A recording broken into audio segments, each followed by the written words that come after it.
Es abogado, escritor y docente venezolano, autor de la novela Cicatriz, publicada en 2008. Ha publicado también numerosos ensayos y artículos sobre diversos temas, especialmente temas de energía y petróleo. Es fundador de las revistas Petróleo e Interés. Ha decidido recientemente postularse de manera independiente como candidato a la presidencia de Venezuela para las elecciones de 2012. Juan Carlos Sosa Azpurua, por toda esta hora de Cala, en el aire ya.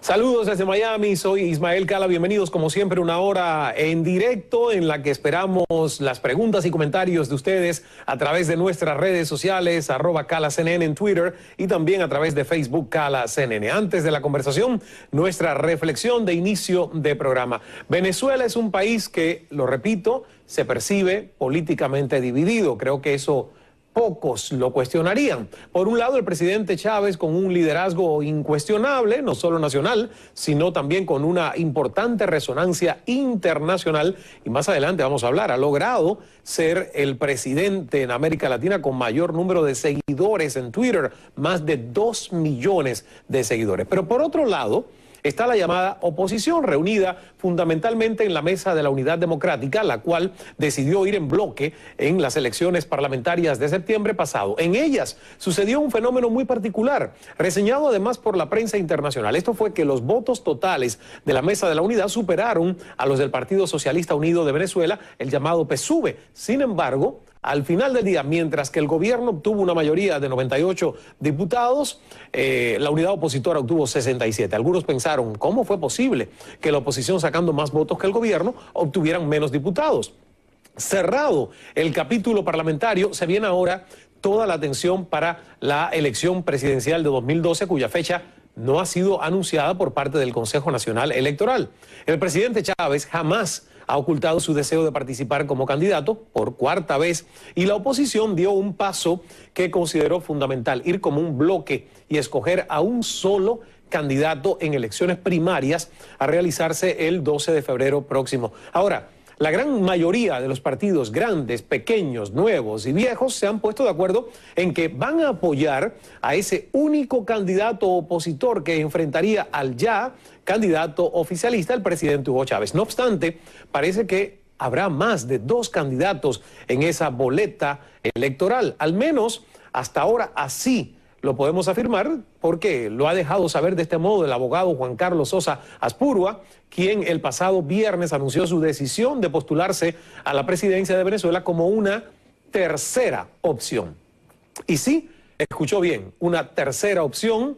No es ni remotamente cercano al gobierno, pero tampoco va a las primarias de la oposición. Dice ser una alternativa a estas 2 variantes. Ahora, ¿cómo se percibe esta candidatura al margen de la tan anunciada unidad opositora? ¿Qué hay detrás de esta importante decisión? ¿Quién gana realmente si se llegara a dispersar el voto opositor? ¿Existe el chance real de derrotar al presidente Hugo Chávez, quien ya ha ganado, según el Consejo Nacional Electoral, las elecciones de el 98, el 2000 y también el 2006? Vamos entonces a tratar de dilucidar desde el punto de vista personal de nuestro invitado muchas de estas interrogantes. Bienvenido, Juan Carlos, gracias por estar con nosotros. Un placer estar aquí, Ismael. Mucha gente se pregunta en las redes sociales por qué lanzar esta candidatura, y si sobre todo el país estaba tratando de unificar acuerdos en que el oficialismo presentaría al candidato oficial, que es el presidente Chávez, y la oposición lograría por primera vez unirse en un candidato opositor a la presidencia. ¿Por qué lanzas tu candidatura? Ismael, simplemente porque lo que nos estamos jugando en diciembre de 2012 es sumamente delicado. Nos estamos jugando el destino de Venezuela por los próximos 50 años. Y no nos podemos dar el lujo de seguir, digamos, en una discusión llena de clichés o de frivolidades, sin tocar los temas que verdaderamente ocupan no solamente, digamos, al país desde el punto de vista del sentir nacional, de lo que las expectativas de los venezolanos, sino la justicia, la justicia, la libertad, la democracia, todas estas cosas que están en discusión, están básicamente en juego con un sistema electoral que se sabe perfectamente bien que está parcializado al gobierno. Es decir, el sistema electoral venezolano no es un sistema que cumple las leyes, las normativas, la Constitución Nacional y la ley electoral. Es un sistema que está montado, que está creado, es una infraestructura que está creada para sostener el poder de Chávez indefinidamente. ¿Qué prueba eso que usted me está diciendo? Bueno, una de las situaciones, bueno, lo primero es el árbitro como tal, es decir, de 5 rectores que tiene el Consejo Nacional Electoral, 4 son chavistas, es decir, 4 personas están total y absolutamente identificadas con el partido de gobierno, el PSV. Y la 5ª persona, pues simplemente ha demostrado que no tiene ninguna capacidad de exigir las condiciones necesarias para unas elecciones democráticas y libres en diciembre de 2012. Y si no se digamos, logran esas condiciones que se necesitan para unas elecciones libres y democráticas, pues llevar al país a esas elecciones es simplemente un disparate y una gran irresponsabilidad. Sobre todo que estas cosas se vienen diciendo, se vienen denunciando hace muchos años.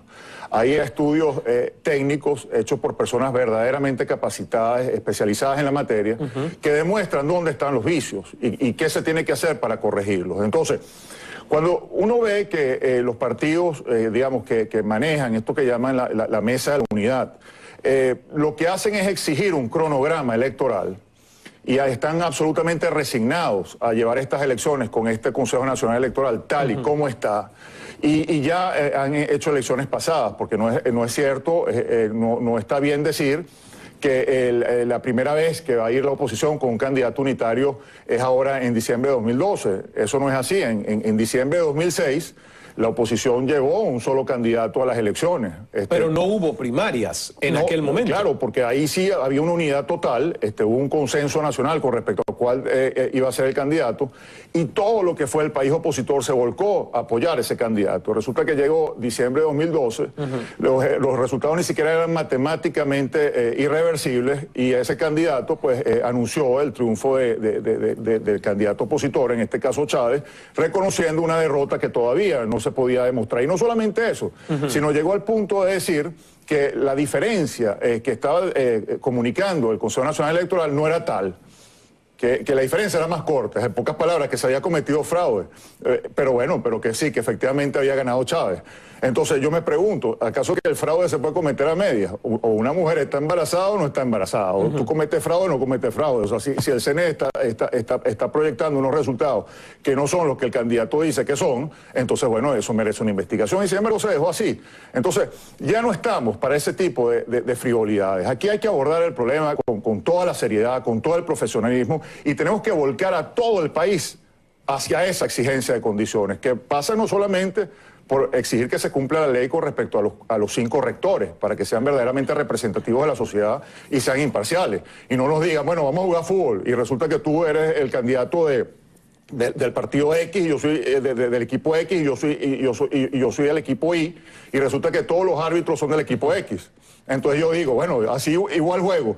Y bueno, si me haces trampa, después reclamo. Después, cuando estén los resultados, yo reclamo. No, señor, tú tienes que reclamar antes, tú tienes que exigir que el árbitro sea imparcial antes de que comience el juego. Entonces, bueno, básicamente, Ismael, eso es lo que estoy haciendo yo. Ahora, pero esta es una candidatura, para entender, que es una candidatura para ganar tribuna en los medios de comunicación, venir a un programa como este, presentarse en un programa en Venezuela y ganar tribuna para presentar esta denuncia, o es una candidatura a la que realmente ves que hay posibilidad de hacerle, aunque sea una pequeña mella, al presidente Chávez como candidato oficialista, o al candidato que se decida en las primarias de la oposición? Porque remotamente te tengo que decir, Juan Carlos, que muchísimas personas en Venezuela no te conocen como político. O sea, a lo mejor algunos han leído tu novela Cicatriz, pero muchos no conocen que tú estás involucrado en la política. O sea que delante de ti están muchos otros que han venido desarrollando un trabajo de oposición, con campañas, con movimientos. ¿Por qué lanzarte? ¿Es simplemente en busca de una tribuna para presentar esto que son denuncias al sistema electoral venezolano? No, Ismael, yo voy a ser presidente de Venezuela y estoy aspirando a la presidencia de Venezuela y voy a recorrerme el país completo con mi mensaje. El país me va a conocer más rápido, más temprano que tarde. Mi mensaje se va a conocer en cada rincón de Venezuela. Yo le voy a llevar a los venezolanos un mensaje que no solamente pasa por decirles que voy a ser su voz dentro del CNE para exigir esas condiciones, velar por esas condiciones y reportarle al país los avances de mis exigencias y de mis acciones, sino que además estoy proponiendo dos cosas más. Yo estoy proponiéndole al país una alternativa al socialismo. Le estoy proponiendo al país la posibilidad de verdad de direccionarse al primer mundo, de ir hacia el progreso, de ir hacia la modernidad, de salir de esas políticas públicas que nos han hundido como país en el tercer mundo, con un macroestado distribuidor de una renta que transforma a la sociedad y a los individuos de esa sociedad en una especie de parias, siempre tratando de mendigar su propia subsistencia. No, yo voy a ofrecer una alternativa a eso. Yo siento que desafortunadamente dentro de eso que llaman MUD hay demasiado de estos 13 años que yo creo que el país merece superar. Han sido 13 años de mucho dolor, de mucha tragedia, de muchos problemas, de mucho retraso, de mucho estancamiento y de mucha frustración al final del día. Y yo creo que Venezuela merece ser un país de primer mundo. Yo pienso que Venezuela puede renacer siendo uno de los países más progresistas del mundo entero y podemos experimentar el renacimiento más espectacular de la historia latinoamericana.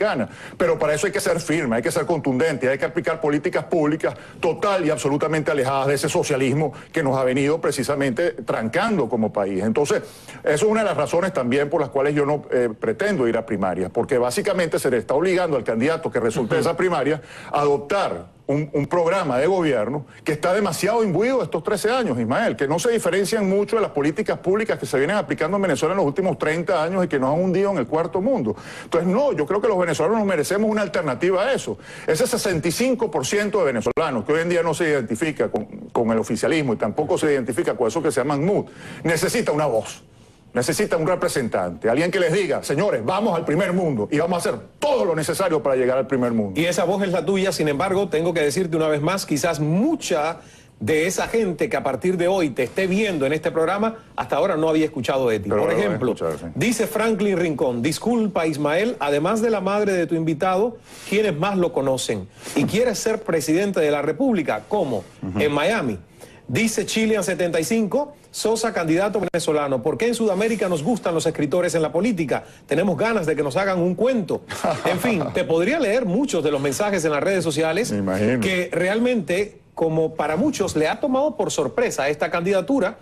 Te dejo pensando y nos vamos a la primera pausa en publicidad. Vale, perfecto. Ya que obviamente una candidatura de tercera opción estaría dividiendo los votos opositores al gobierno, tanto trabajo que me han contado varios opositores en esta mesa les ha costado el respetar un candidato único. Mi pregunta es, en vez de tú crear una tercera opción, ¿no crees que lo que estás creando es realmente la oportunidad de hacerle un favor al presidente Chávez durante las elecciones? Me contestas cuando regresemos. Vamos a una primera pausa y ya volvemos. Claro.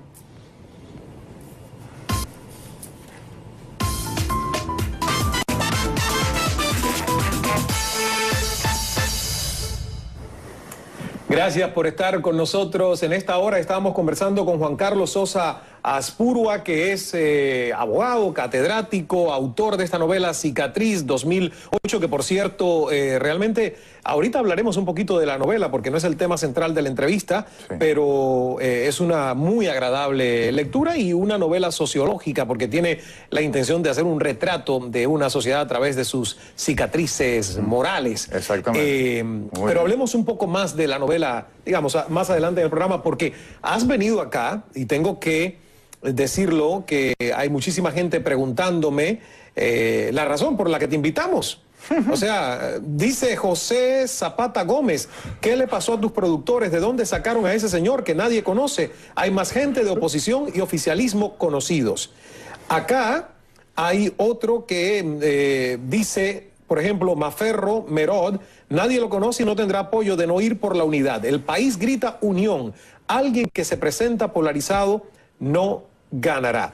Dice Forgas, Ismael, es obvio que él es un candidato de Chávez. Así diluye los votos de la oposición. Y mi pregunta tenía mucho que ver con esto. Si se ha estado tratando de que vayan a estas elecciones primarias los candidatos de la oposición, sean del partido que sea, sean oposición al presidente Chávez, no es hacerle, digamos, un favor al oficialismo, al propio presidente Chávez, con todo ese respaldo que tiene. Si Twitter fuera en este momento una señal, y lo voy a comentar más, nadie de los opositores, y mucho menos usted, se le acercaría en respaldo popular a través de las redes sociales de lo que tiene el presidente Chávez con sus más de 2 millones de seguidores. Entonces, ¿qué le pasa por la mente cuando intenta hacer un anuncio como este en un país ya polarizado como Venezuela? Yo le diría a los venezolanos y a estas personas que te están escribiendo que al contrario, yo pienso que le estoy haciendo un gran favor a los venezolanos cuando exijo esas condiciones electorales sin las cuales es imposible tener una elección realmente democrática y libre y es imposible cambiar de gobierno. Yo pienso que se le hace un flaco favor al país cuando se aceptan esas condiciones, se acepta ese árbitro parcializado, se aceptan esas máquinas bidireccionales, se acepta un registro electoral permanente que tiene más de 3 millones de votantes virtuales, se aceptan las migraciones de los votantes para que no puedan votar, se aceptan que personas tengan hasta 10 y 15 y 20 cédulas, se acepta que las cédulas y los pasaportes venezolanos hoy en día se emitan desde Cuba y no desde Venezuela, esa humillación al país se permite. Es decir, demasiadas cosas y más se están permitiendo que no se deberían permitir. Claro. Entonces, yo soy el primero. Pero esa es su opinión y es una opinión, por ejemplo, que algunos comparten. Por ejemplo, dice acá Carlos Núñez M, el CNE es puro cuento, revisen la base de datos, hay muertos que votan. ¿Qué tal? Hay otra opinión de Viva Arroba que dice, si esa es la postura de Aspurua, entonces, ¿por qué se postula?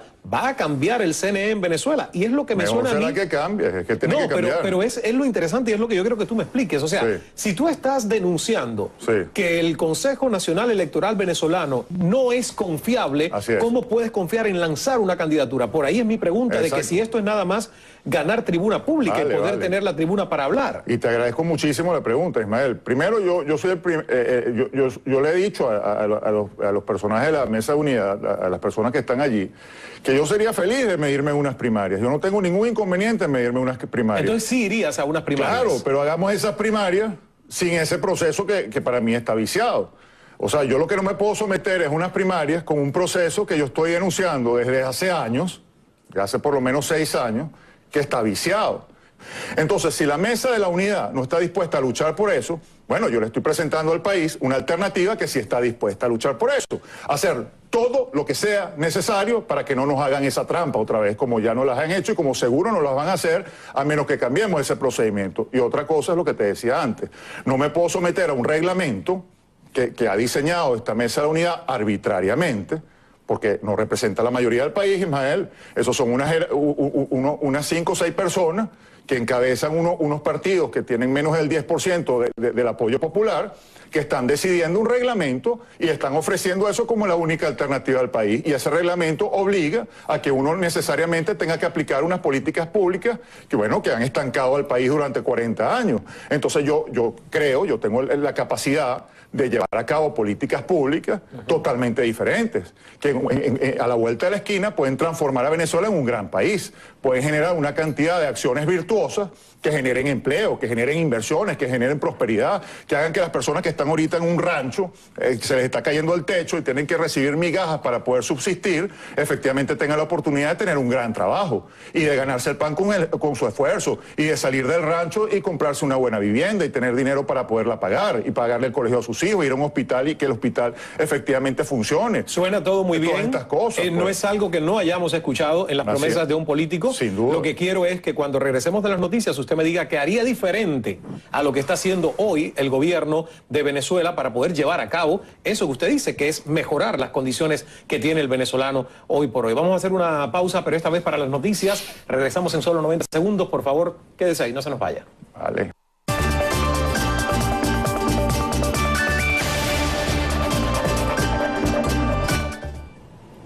Ya actualizados y regresamos a la conversación con Juan Carlos Sosa Aspurua, candidato, anuncia recientemente y por eso está acá esta noche con nosotros en el programa, porque creo que hasta ahora, tengo entendido, eres el único que ha anunciado una candidatura como tercera opción, o sea, que se ha salido de lo que ha costado sangre, sudor y lágrima dentro de la oposición venezolana para crear la Mesa de Unidad Democrática y estas primarias, y has decidido, sin partido, sin apoyo, sin un reconocimiento público como político en el país, decir que tú vas a ser esa tercera opción que necesita Venezuela. Tú me hablabas de muchas promesas. Yo te pregunto, ¿cuáles son los logros rescatables de estos 13 años del gobierno del presidente Chávez? Yo pienso que este gobierno ha traicionado todos y cada uno de los postulados que le permitieron llegar a la presidencia. Esos no son logros, por el camino que va esa respuesta no apunta a logros. Es que yo no reconozco ningún logro de este régimen. Esto es un régimen que ha entregado los intereses más preciados del país a un régimen extranjero que está dominado por una tiranía que está esclavizando a su país desde hace más de 50 años. Eso no se puede... Cuando un régimen hace una cosa como esa, Ismael, entrega los intereses más preciados del país a una potencia extranjera, y en este caso además dominada por una tiranía esclavizante, no se le puede reconocer absolutamente ningún logro, porque eso para mí es un régimen criminal. Eso es un régimen que le ha hecho un daño al país que no tiene nombre. Todos esos postulados demagógicos, populistas, que llevaron a este señor a la presidencia fueron traicionados.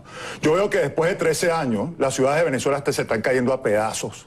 Las carreteras no funcionan, no hay luz, la gente a las 4 de la tarde se tiene que replegar a sus casas porque a las 5 de la tarde sus ciudades parecen pueblos fantasmas, oscuros, llenos de crimen, llenos de vandalismo, una delincuencia totalmente desatada, unos ranchos que tú ves los cerros de Caracas y están cada vez más llenos de ranchos porque la gente no tiene capacidad de tener una vivienda de verdad digna, la gente no tiene empleo, el bolívar no vale nada, el bolívar se transformó en nada, totalmente devaluado, una moneda que hace 40 años era una moneda fuerte que se podía cambiar en cualquier país del mundo, hoy en día no vale nada. El venezolano tiene que ir a hacer el mercado y regresar la comida porque no le alcanza el poquito dinero que gana para alimentarse, mucho menos para educar a sus hijos y para tener una vida relativamente, cómoda, pacífica. Pero si eso es así... Entonces, ¿cuáles son los logros? Por Dios, no hay ningún logro. Si eso fuese así y una vez más... Ningún logro. Pido a nuestra teleaudiencia en Venezuela un poco de paciencia, porque en todos estos temas uno siempre sale como de un pantano, que casi o el fango te llega al cuello, a veces te logra tapar, y mi función aquí es escuchar lo que los invitados vienen a decir. No soy venezolano, ni tampoco vivo la realidad del venezolano, ni me toca en mi papel decir es cierto o no es cierto. Lo único que sí puedo decirte es que si eso es así, en blanco y negro tal como tú lo dices, ¿cómo justificas que después de 13 años de gestión en Venezuela, el presidente Hugo Chávez sea el más seguido en las redes sociales? Todo el mundo tiene un celular, todo el mundo tiene un aparato donde puede inscribirse y afiliarse, digamos, a un líder político. Están los de la oposición y está el presidente Hugo Chávez. ¿Por qué tiene 2 millones de seguidores y por qué los demás no le llegan ni siquiera a medio millón? Hacemos una pausa, nos vamos a publicidad. Claro. Y quiero que me respondas eso, porque es algo que yo no logro entender por tus comentarios y lo que tú me estás diciendo de tu visión de Venezuela. Claro. Hacemos una pausa y regresamos enseguida. Por supuesto.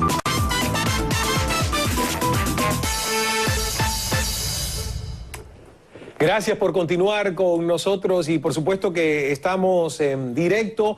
Las redes sociales explotan, comentarios polarizados a través de @CalaCNN. En Twitter, muchos de ellos los podré leer durante el programa, pero los demás los leeré cuando termine esta hora. También en Facebook, CalaCNN. Hablando de lo que estábamos conversando, y hay muchos titulares en las noticias hoy que dice: Chávez, rey del Twitter en Venezuela, alcanza los 2 millones de seguidores.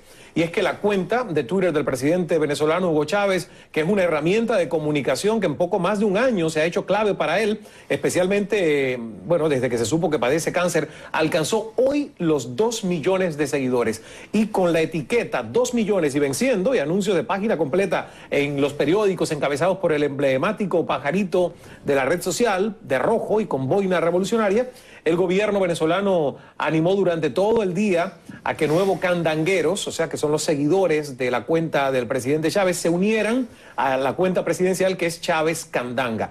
Y publicaron, llegamos a 2 millones y pa'lante va Chávez Candanga, según escribió el mandatario en la red social. Hay que decirlo, ha batido récords en Twitter, no solo en su país, donde desbancó rápidamente la omnipresencia opositora, por así decirlo, en la red, sino que es desde hace tiempo el gobernante latinoamericano con más seguidores, muy por delante de sus pares de Argentina, que tiene Cristina cerca de 600.000, Cristina Fernández de Kirchner, en Chile 530.000, Ecuador con 71.000 o México con casi el millón, 952.000 seguidores. Entonces, es el líder indiscutible en las redes sociales en América Latina dentro de los presidentes. Y en otro orden de cosas, los opositores, que me tomé el trabajo, Juan Carlos, de tener sus números por acá porque quería consultarlos, pues ninguno llega, solo con la excepción de Leopoldo López, a más de 150.000, por ejemplo. Leopoldo sí tiene 313.699, Enrique Capriles tiene 161.896, Ledesma 111.129, María Corina también 100 y tantos mil, y Juan Carlos Sosa Aspurua tiene 1.435 seguidores en Twitter. Hoy. Hoy. Estoy seguro que vas a tener algunos más después de esta entrevista. Mucho más. Mi pregunta es, ¿cómo piensas que realmente lo puede estar haciendo tan extremadamente mal el presidente Hugo Chávez y tener 2 millones de personas que le siguen? Digamos que no sean todos venezolanos y que vivan dentro del país, pero una mayoría tiene que serlo. Bueno, aparte de que este es un régimen que viene del engaño, para mí esa cifra puede ser perfectamente producto de un laboratorio tecnológico que esté inflando cifras. O sea, yo no voy a caer en eso porque para mí eso no dice absolutamente nada. Sobre todo un régimen que vive del engaño, Ismael. Un régimen que dice que se preocupa de la gente, pero aparecen toneladas y toneladas de comida podrida que no le importa para nada, perdiéndose allí porque simplemente lo que importó fue el guiso que se hizo. Las medicinas vencidas porque ni siquiera se preocupan por llevar las medicinas a los hospitales. Es decir, esto es un régimen que ha demostrado total y absoluto desprecio por la población venezolana. El hecho de que la gente hable del individuo y que sea popular, eso no significa que sea porque lo apoyen. Si un terremoto se lleva a tu casa por delante, tú quedas obsesionado por el terremoto y por el daño que se te ocasionó. Y no significa que tú estés aplaudiendo el terremoto, por el hecho de que hables del terremoto y que tu vida gire durante un buen tiempo en el terremoto. Precisamente, Ismael, uno de los grandes problemas que tenemos en Venezuela es que este señor ha hecho por su voluntad mesiánica, totalitarista, que todo gire en torno a él y no en torno a los problemas del país. Cortinas de humo siempre Chávez Candanga, qué ridícula es esa. Vamos a hablar de los problemas del país, por Dios. Vamos a hablar de los problemas del país, un país que se está cayendo a pedazos, ¿vale? Eso es lo que importa. ¿Cómo después de 13 años me van a venir a mí de Chávez Candanga y aspirar 6 años más de presidencia cuando mi país se está cayendo a pedazos? Los índices de pobreza cada vez suben más, los índices de corrupción hacen que Venezuela sea el país más corrupto del mundo hoy en día. Por favor, esas son las cosas que tenemos que hablar y las soluciones que tenemos que implementar para salir de eso. En Venezuela deberíamos estar hablando, caramba, de las cosas que se tienen que hablar, del progreso, de los puentes que estamos construyendo, de las inversiones que estamos haciendo, de los empleos que estamos generando. De esa tiene que ser la discusión, no siempre caer en el terrenito que si los votos, que si la campaña, que si este me gusta, este no me gusta. Vamos a hablar del país, ¿vale? Vamos a hablar de lo que podemos hacer, de las capacidades que tenemos de sacar el país al primer mundo, de echar para adelante, de progresar, de ser modernos, de conectarnos con el mundo civilizado. Esas son las cosas que tenemos que hablar, Ismael. El país, por lo que yo tengo entendido y por lo que he podido captar por la gente que se ha sentado en esta mesa anteriormente, pide unidad. Pide que si quiere un cambio a lo establecido, que es el gobierno del presidente Chávez, habría que unirse para poder ganarle. Y fíjate si es tan contradictorio que tú vienes a hablar acá, ¿verdad?, de que no hay logros en 13 años, y mucha gente se pregunta, como Marianita Menry, a ese señor lo conocerán en su casa. ¿Será que lo está lanzando, entre comillas, Chávez, para disipar votos de la Mesa de Unidad Democrática? O sea, imagínate hasta dónde llega, ¿verdad?, el poder suponer que una candidatura como la tuya de tercera opción, suene hasta como algo para entretener a la opinión pública. Vamos a hacer una pausa, nos vamos a publicidad, regresamos enseguida con más de Juan Carlos Sosa Aspurua. Pero nunca me da cuenta. Regresamos a la conversación con Juan Carlos Sosa Aspurua y tengo que decir que en Facebook este último segmento de nuestra conversación sobre la cuenta oficial del presidente Chávez llegando a 2 millones de seguidores en el día de hoy ha tenido repercusión. Por ejemplo, Gaby Linares dice, seguidores no significa partidarios. O sea, Así que es. ser un seguidor de alguien no significa ser un partidario. Yo estoy totalmente de acuerdo. De hecho, como periodista sigo a varios presidentes porque me interesa saber qué exponen y qué declaran en sus cuentas oficiales de Twitter sin tener una afiliación directa con sus partidos o ser realmente un partidario de sus políticas de gobierno. Puedo estar de acuerdo con eso. Ahora, hay una gran diferencia. Son 2 millones de seguidores que si en estadísticas haces proporción, pues mira, algunos tendrán que ser partidarios, por así decirlo, también de sus políticas. Pero apartándonos de eso, vamos a centrarnos en Juan Carlos Sosa Aspurua. Vale. Nos fuimos a la pausa y me decías que no te había dado la oportunidad de presentarte suficientemente al público y de decir cuál es tu trayectoria. Y he leído varios tweets, tengo que reconocerlo, de mucha gente en Venezuela que dice, ¿de dónde lo sacaron? ¿De dónde salió este señor? Ismael, yo tengo toda mi vida dedicado al tema, quizás uno de los temas fundamentales del país, que es el petróleo y la energía. He dado clases y soy profesor de las 3 principales universidades de Venezuela. He fundado 2 revistas, una de las cuales es la revista de petróleo más vendida de Venezuela y buena parte de Latinoamérica. Bueno, he escrito libros de petróleo y en el año 2002 lideré un equipo de abogados que llevó el caso de Venezuela, de la persecución política sistemática, crímenes de lesa humanidad y terrorismo de Estado, a la Comisión Interamericana de Derechos Humanos en la OEA, al Parlamento Europeo, a la Audiencia Nacional de España y finalmente a la Corte Penal Internacional. El caso venezolano fue uno de los primeros casos que entró a la Corte Penal Internacional. Yo desde el año 2002 vengo diciendo que este régimen viene persiguiendo sistemáticamente a la población con la idea de suprimirla, bien sea psicológica o físicamente, y eso es exactamente lo que ha pasado. El sector privado del país está totalmente destruido, se han confiscado la propiedad privada, las libertades están cada vez más restringidas, el país está totalmente polarizado, el discurso de odio, bueno, inunda el país en el aire que se respira, el aire asfixia en ese sentido. Bueno, tengo toda mi vida dedicado a eso y a tratar de implementar en las universidades de Venezuela el conocimiento energético petrolero para que los venezolanos sepamos bueno, una de las principales materias que nos ocupa como país. Y también, bueno, he sido columnista del diario El Universal, que es el diario más vendido, de mayor circulación en Venezuela, del diario de las Américas. O sea, de alguna forma he tenido una posición muy pública y muy frontal. Soy consultado todas las semanas en materia energética por los principales medios de comunicación venezolanos. Entonces yo creo que tengo toda una trayectoria en el país bueno, que se la estoy ofreciendo a los venezolanos, que indican, bueno, que existe cierta competencia profesional. Aparte de eso, soy presidente de un centro cultural desde hace 13 años, la Quinta de Anauco, el Museo de Arte Colonial de Caracas, Quinta de Anauco, que quizás es uno de los museos más importantes de arte hispánico del mundo, y que lo he convertido en un centro cultural, donde promuevo música, donde promuevo las artes en todas sus manifestaciones, donde invito a escritores, pintores, doy conferencias sobre todos los temas del país. Soy director del Grupo Santa Lucía, que es el tanque de pensamiento más importante de Venezuela, donde nos reunimos todos los años para pensar el país. Invitamos a gente representativa de toda Venezuela para discutir a fondo los problemas de Venezuela y buscarle solución a esos problemas. Entonces, bueno, básicamente yo creo que tengo una trayectoria en ese sentido. Además, vengo de una familia que le ha dedicado su vida al servicio público. Mi abuelo fue presidente de las Naciones Unidas, pues fue presidente del Consejo de Seguridad. Mi padre fue presidente de Petróleos de Venezuela. Es una familia que de alguna manera le ha dedicado su vida a Venezuela. Mi bisabuelo fue un jurista prominente que escribió libros de derecho que hoy en día se estudian en las universidades de Venezuela.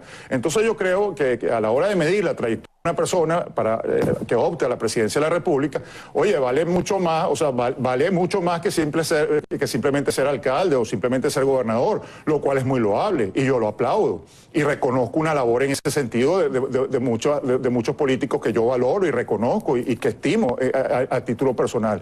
Pero pienso que eso no es lo único que le da a una persona credenciales para ser presidente de la República. Bueno, y voy a tener un año para mostrarle al país cuál es mi propuesta, voy a tener un año y pico para defender las condiciones electorales, porque al final del día una de las principales razones que me llevan a mí a esto es ver que estamos organizando unas elecciones tan importantes y lo principal, que es quién cuenta los votos, eso no se toca. Entonces no importa el árbitro. Vamos a votar todos, pero no importa. O sea, pero ahí justamente cuando hablas del árbitro y tenemos que hacer una pausa corta una vez más, es lo que yo me vuelvo a repreguntar y no entiendo. ¿Cómo alguien puede querer ser presidente de un país y someterse a un proceso cuando está diciendo que el árbitro no es confiable. Entonces es como que estás autocondenando tu propio destino a simplemente eso, lo que yo decía, tener una tribuna para denunciar. No, porque yo voy a cambiar esas condiciones, ¿vale? Yo voy a exigir, exigiendo, luchando, llevando al país a ese 65% del país que está clamando porque eso suceda, que me apoye y que juntos llevemos esa fuerza para exigir esos cambios. Pero primero tendrías que preguntarle al país realmente si quiere tener esa tercera opción, claro, o no, que la quiere o si tener. pretende realmente la unidad eso es lo que de la oposición. Claro, pero tenemos que tener la oportunidad de ofrecerle esa alternativa al país. Vamos a hacer una pausa, regresamos enseguida a las noticias en 90 segundos, ya volvemos. Por supuesto.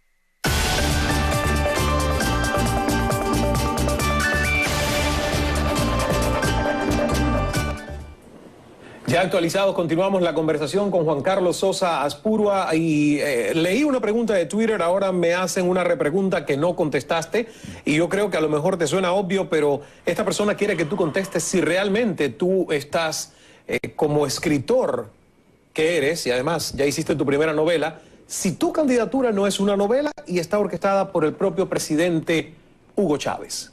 Una novela es pretender hacer unas elecciones, ciencia ficción es pretender hacer unas elecciones con un árbitro parcializado que juega para Chávez. Eso sí es una ciencia ficción, pretender que se va a tener un resultado democrático e imparcial con un árbitro parcial. Eso sí es ciencia ficción. Yo estoy luchando por algo que es real, que es el fraude electoral. Yo estoy luchando por algo que es real, que es precisamente acabar con la farsa. Yo estoy llevando la realidad al tapete, al escenario. He escuchado que algunos dicen que tú estarías persiguiendo que se pueda aplicar el artículo 350 de la Constitución que tiene que ver con el desconocimiento de un régimen considerado ilegítimo. ¿Es eso cierto? Yo estoy luchando, Ismael, por la libertad de mi país, por la democracia y la libertad. Esa es mi lucha. Y estoy exigiendo todo lo necesario para que se cumpla la Constitución y las leyes. Para mí, quien está dando un golpe de Estado todos los días es este régimen. Para mí, el que está al margen de la Constitución es este régimen. Para mí, quien ha entregado el país, quien ha vendido la patria es este régimen. Las reservas internacionales, la dignidad de todo un país mancillada. Y eso es una de las cosas que yo voy a recuperar. Vienes de una familia, y el respeto al país. Vienes de una familia bastante acomodada, adinerada. ¿No te respalda un partido político? ¿Sí te respalda? Sí. ¿Cuál es el partido político? Me respalda el movimiento Fénix, que es un movimiento de la sociedad civil. Pero es un movimiento, o sea, se considera un partido... No, sí, y un partido político nacional que se llama Alianza Construyendo Mi País, que después de escuchar mi propuesta decidieron postularme a mí como candidato presidencial. O sea, ellos decidieron apoyar. Claro, y es un partido que estuvo en la Mesa de la Unidad, se dio cuenta que cómo funciona eso allá adentro, se dio cuenta precisamente de las arbitrariedades que se están cometiendo, algo que no representa el 10% del país, está pretendiendo representar el 65 o 70% del país, y eso no puede ser. Entonces mi alternativa, Ismael, le va a hablar a ese 65% de venezolanos que ahorita no tienen voz, que necesitan que exista un proceso electoral verdaderamente libre y democrático, que necesita que se acabe la farsa, que necesita que se acabe todo este pisoteo a la dignidad del país, que se recupere el honor, el respeto por ser venezolano, la venezolanidad. Eso es lo que estamos pidiendo, que se lleven a cabo políticas públicas que nos saquen de esta mediocridad y nos lleven al progreso, al primer mundo. Eso es lo que se está pidiendo. Eso es lo que necesitan los venezolanos. Entonces, bueno, vamos a ofrecerles esa alternativa. Y si esa alternativa es la que gusta, los venezolanos apoyarán mi alternativa. Si no, como dicen los laboratorios sucios que están circulando por ahí, los laboratorios de guerra sucia, bueno, si por mí va a votar nada más el perro, entonces ¿cuál es la preocupación? ¿Cuál es la preocupación? Si efectivamente por mí van a votar mi mamá y mi perro, entonces ¿de qué se preocupan? Yo creo que se están preocupando precisamente porque están escuchando a una persona que va a representar al 65% de Venezuela, que necesita libertad y democracia, y no más farsa.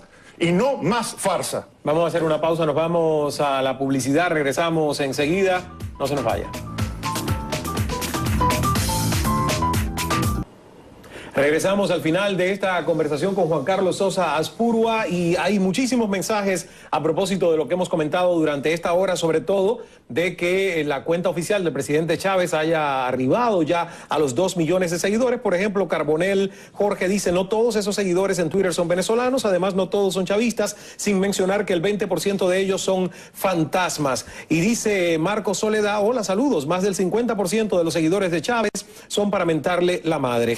Hay muchísimos comentarios muy polarizados, les invito a visitar @CalaCNN. Juan Carlos, tu experiencia con PDVSA, tu papá fue presidente de PDVSA, tú eres experto en petróleo y energías de Venezuela. Y mi pregunta es, ¿cuál es el balance de la política petrolera y energética del gobierno y qué se haría diferente? Un desastre. Retrocedimos a la producción de hace 25 años, tenemos las reservas más grandes del mundo enterradas, las reservas de gas más grandes del mundo enterradas. Bueno, yo propongo, vamos a desenterrar ese potencial y vamos a utilizar esas ventajas comparativas y competitivas para, bueno, promover el renacimiento más espectacular de la historia latinoamericana, utilizando esas ventajas competitivas y comparativas, llevando la producción a 8 millones de barriles diarios. Por cada barril que se invierte, por cada dólar que se invierte en el sector petrolero, se producen 2 dólares en el sector no petrolero, por toda la demanda de bienes y servicios y los círculos virtuosos que se promueven. Entonces vamos a usar eso, vamos a transformar Venezuela en un emporio, vamos a desarrollar el turismo, vamos a desarrollar el petróleo, el gas, la petroquímica, todos los derivados, todas las estaciones de servicio por toda Venezuela. Vamos a transformarnos en verdaderamente una potencia.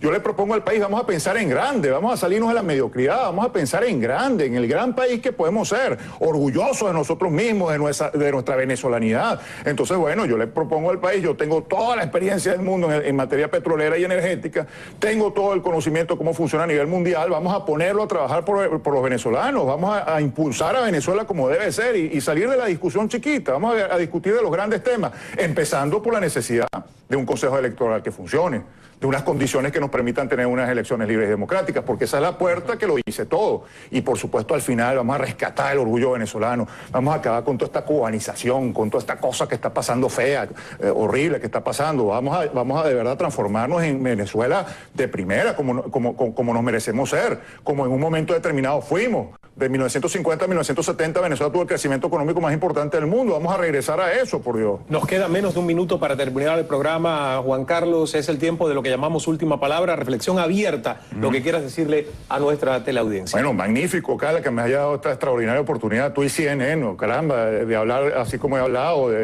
con esta tribuna. Muchísimas gracias a los venezolanos que me han escuchado. Los invito a seguir mi página de Facebook, que la vamos a montar dentro de muy poco. Bueno, la página de Facebook ya está, la de Twitter, y todas las redes sociales.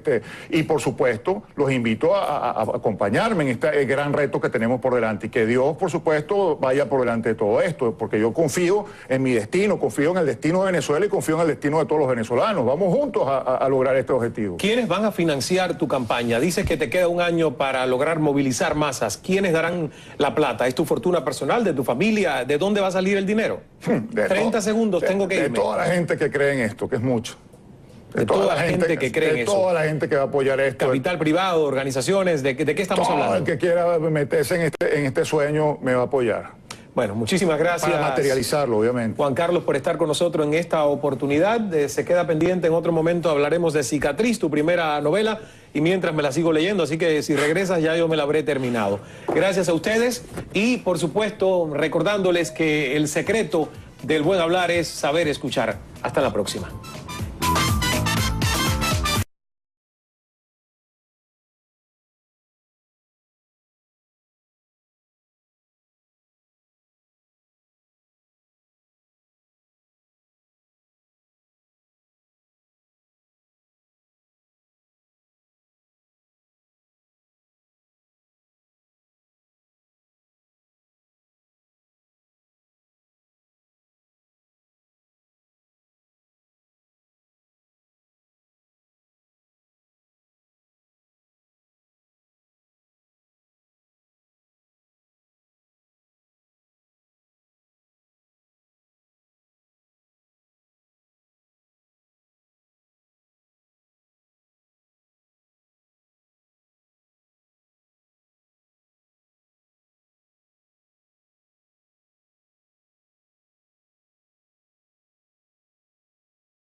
La primera vez que va a ir la oposición con un candidato unitario es ahora en diciembre de 2012. Eso no es así. En diciembre de 2006 la oposición llevó un solo candidato a las elecciones.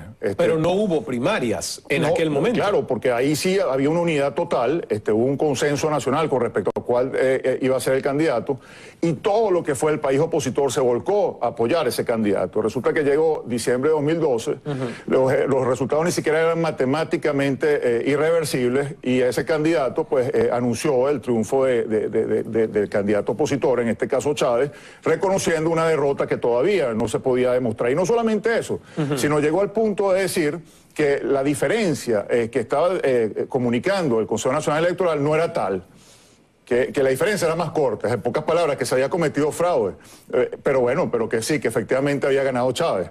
Entonces yo me pregunto, ¿acaso que el fraude se puede cometer a medias? O una mujer está embarazada o no está embarazada, o tú cometes fraude o no cometes fraude. O sea, si el CNE está proyectando unos resultados que no son los que el candidato dice que son, entonces bueno, eso merece una investigación, y sin embargo se dejó así.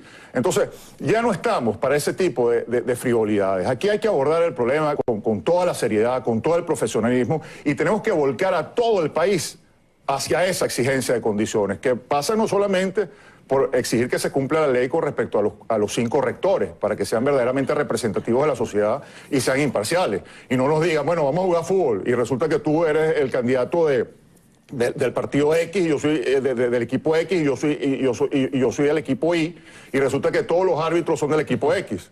Entonces yo digo, bueno, así igual... En septiembre pasado, en ellas sucedió un fenómeno muy particular, reseñado además por la prensa internacional. Esto fue que los votos totales de la Mesa de la Unidad superaron a los del Partido Socialista Unido de Venezuela, el llamado PSUV. Sin embargo, al final del día, mientras que el gobierno obtuvo una mayoría de 98 diputados, la unidad opositora obtuvo 67. Algunos pensaron, ¿cómo fue posible que la oposición, sacando más votos que el gobierno, obtuvieran menos diputados? Cerrado el capítulo parlamentario, se viene ahora toda la atención para la elección presidencial de 2012, cuya fecha no ha sido anunciada por parte del Consejo Nacional Electoral. El presidente Chávez jamás ha ocultado su deseo de participar como candidato por 4ª vez, y la oposición dio un paso que consideró fundamental: ir como un bloque y escoger a un solo candidato en elecciones primarias a realizarse el 12 de febrero próximo. Ahora, la gran mayoría de los partidos grandes, pequeños, nuevos y viejos se han puesto de acuerdo en que van a apoyar a ese único candidato opositor que enfrentaría al ya candidato oficialista, el presidente Hugo Chávez. No obstante, parece que habrá más de 2 candidatos en esa boleta electoral. Al menos hasta ahora así lo podemos afirmar, porque lo ha dejado saber de este modo el abogado Juan Carlos Sosa Aspurua, quien el pasado viernes anunció su decisión de postularse a la presidencia de Venezuela como una tercera opción. Y sí, escuchó bien, una tercera opción.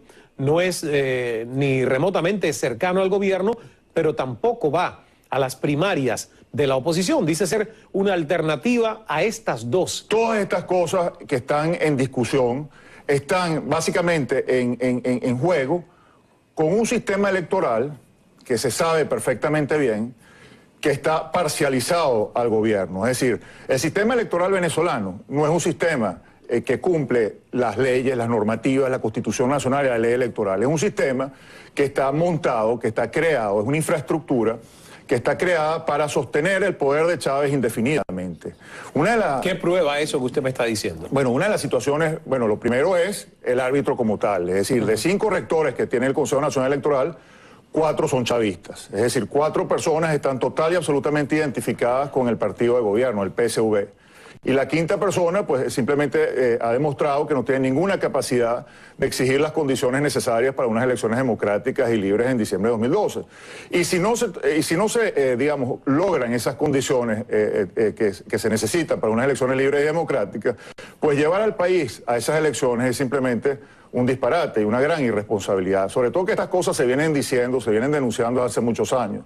Hay estudios técnicos hechos por personas verdaderamente capacitadas, especializadas en la materia, que demuestran dónde están los vicios y qué se tiene que hacer para corregirlos. Entonces, cuando uno ve que los partidos, digamos, que manejan esto que llaman la mesa de la unidad, lo que hacen es exigir un cronograma electoral y están absolutamente resignados a llevar estas elecciones con este Consejo Nacional Electoral tal y como está.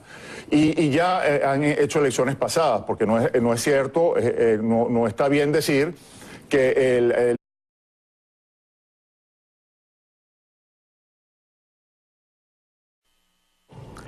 Es abogado, escritor y docente venezolano, autor de la novela Cicatriz, publicada en 2008. Ha publicado también numerosos ensayos y artículos sobre diversos temas, especialmente temas de energía y petróleo. Es fundador de las revistas Petróleo e Interés. Ha decidido recientemente postularse de manera independiente como candidato a la presidencia de Venezuela para las elecciones de 2012. Juan Carlos Sosa Aspurua, por toda esta hora de Cala, en el aire ya.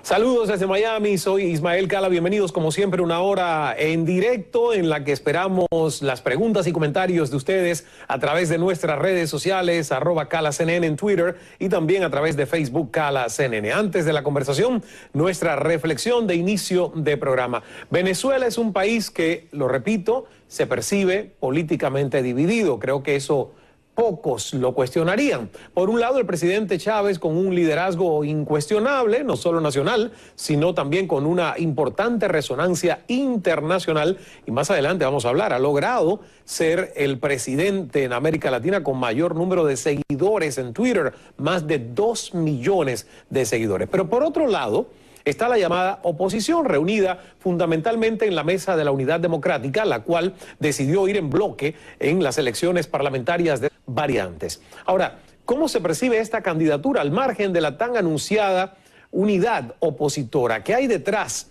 de esta importante decisión? ¿Quién gana realmente si se llegara a dispersar el voto opositor? ¿Existe el chance real de derrotar al presidente Hugo Chávez, quien ya ha ganado, según el Consejo Nacional Electoral, las elecciones de el 98, el 2000 y también el 2006?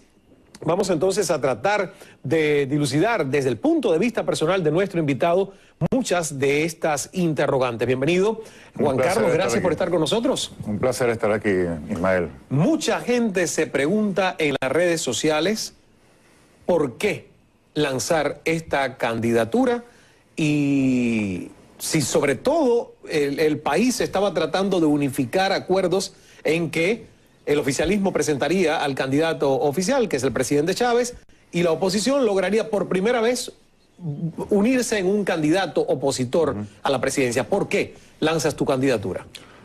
Ismael, simplemente porque lo que nos estamos jugando en diciembre de 2012 es sumamente delicado. Nos estamos jugando el destino de Venezuela por los próximos 50 años.